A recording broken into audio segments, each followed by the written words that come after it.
tuition hike is in line for Lakehead University, and it's not sitting well with students. Around 100 of them expressed outrage today by forming a protest at the school, hoping to get their message across to administration. For the fourth year in a row, the fees for an LU student are increasing by 5%. Alex Brown has more. Education is a right. We will not give up the fight. A loud statement by a crowd of around 100 Lakehead University students. The disgruntled pupils gathered outside the Agora conference room protesting recent proposed hikes in tuition. On average, students will be paying around 5% more for their studies. Student Union President Mike Snowden admits these rallies have not worked in the past, but says they have two proposals this year. One is the student union executive is willing to take a 15% pay cut if the senior administration, so the vice president and presidents of the university, also take a 15% pay cut.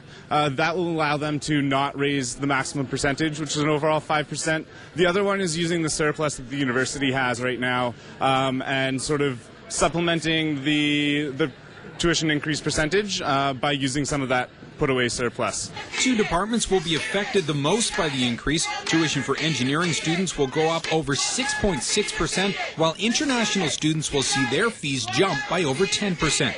Ronald Ugorji says the university should reconsider such a large increase for an already inflated international program. At least consider we're coming from afar, like it takes me 2 days to come here.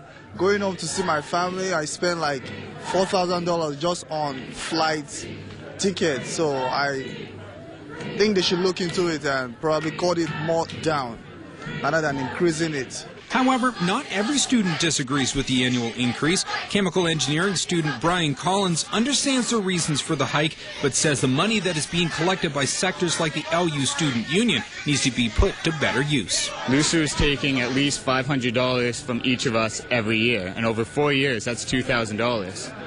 And some of that money is wasted. How much do all these signs cost? How much do all these pieces of paper cost?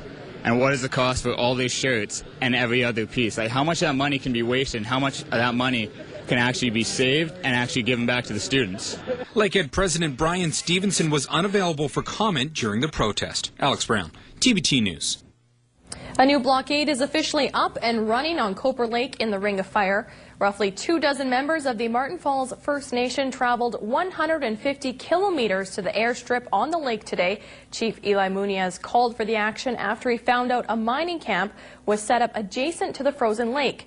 Dennis Ward was at the site of the protest and files this report.